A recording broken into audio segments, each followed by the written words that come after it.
తప్ప మాయాజాలమా? ప్రజల్ని మభ్యపెట్టే ప్రయత్నమా? కేసీఆర్ కాక రోజుకో కొత్త డ్రామా. టికెట్ ఖరారు కోసం స్థానిక నాయకత్వంతో సమావేశం. ఫామ్ హౌస్ల వండి డిసైడ్ చేసే రోజులు పోయినాయా?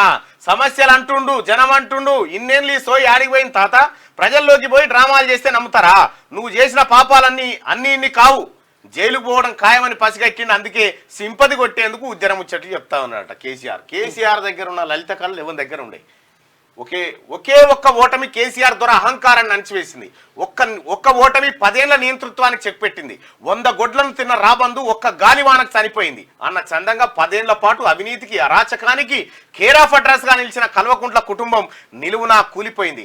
దాదాపు 10 ఏళ్ల పాటు తనకు ఎదురు లేదనుకుని విర్రవీగి సాటి మనిషిని మనిషిలా చూడలేని ఓ దురహంకారపు సంస్కృతికి తెలంగాణలో ఆనవాళ్లుగా మిగిలిపోయిన కల్వకుంట్ల కుటుంబం అహంకారం నేటికి తగ్గిందా అంటే అనుమానమేనని చెప్పాలి. సరిగ్గా డిసెంబర్లో కేసీఆర్ పాలనకు తెలంగాణ ప్రజానికం శరమగీతం పాడింది.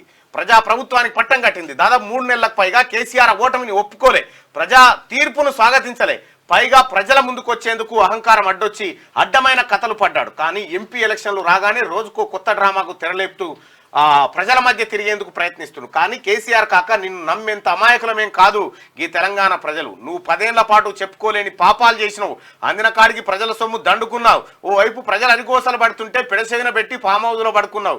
తిరుపతి వెంకన్న స్వామి దర్శనం దొరికిందేమో కానీ నీ దర్శన భాగ్యం సామాన్య ప్రజానినానికి ఏళ్ల పాటు కరువైంది. తెగించి ఏ సభలోనైనా మాట్లాడేటప్పుడు అడ్డి తలిగి తమ గోడు చెప్పుకునేందుకు సాహసం చేస్తే ముందుకొస్తే అది అంతమందిలోనూ నానా మాటలని అవమానించావు. కానీ నేడు వాటన్నిటిని పక్కకు పెట్టి శుద్ధపూస లెక్క మాట్లాడుతా ఉన్నావు కాక. కేసీఆర్ ఫకరు అనగలే ఇంకా.